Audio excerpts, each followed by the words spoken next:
Let me set up the mood for this video with a little backstory. The date was July something 2013, the day I played Bulletstorm for the first time over my friend's house.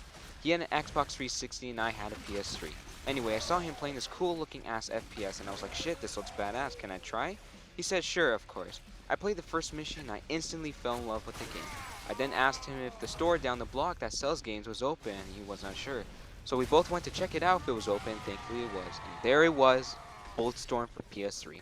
The game was only $15 brand new and of course I bought it right away. I then told my friend that I was going to go home and play and he did not mind. He knew I was amped to play it. I got home, put the disc in, and my god, it was such a good game. Violent, creative skill shots, fun. Everything you could ask for in an FPS. After a couple of days of playing and killing baddies, I finally finished it. Once the game finished, I was disappointed that it ended in a cliffhanger. Then I thought to myself that it can only mean that the sequel was in development. I was excited, went on my desktop to check if it was, and it was cancelled! I was shocked that this awesome game that was supposed to get a sequel as the developers People Can Fly confirmed it, but they canceled the production due to sales of its release back in 2011 being poor. 3 years later, present day, my friend from high school tells me that Bulletstorm is being remastered for PS3 and Xbox One for February 2017 release date. I was very excited when I was told this. I checked it out, it's available for pre-order.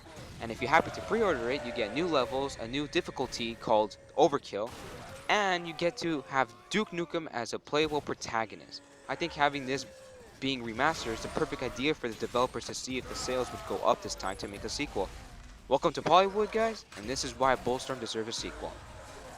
So starting off with number 1 is the most obvious, the disappointing cliffhanger. Obviously, like I suggested, this is why they should also make a sequel, to fill up for that cliffhanger that we should have got like a conclusion or something, you know? Number 2, the characters. Bulletstorm has some intriguing and interesting characters that you grow to love or despise. For example, the main protagonist, Grayson Hunt, is such a likable character in a way, and you feel for him when he is plotting his vengeance for the main villain, General Serrano, the one I despise but love at the same time, and I'll get to that in a bit. Supporting characters such as Ishisato and Trishka were fun too, with them making jokes at times, or most of the time making Grayson realize the serious situations of things. When it comes to the villain, General Serrano is such a cool character. A selfish individual who doesn't seem to give a shit about anyone, and it clearly shows when you play the game. He is very quick and snappy in his dialogue, and just plain funny and crazy. Number 3, the gameplay. Bulletstorm has got to be one of the craziest yet creative styles of FPS gameplay I've ever seen and played. And I'm obviously talking about the skill shot system. Enough said. Just take a look at the clips I'm showing you.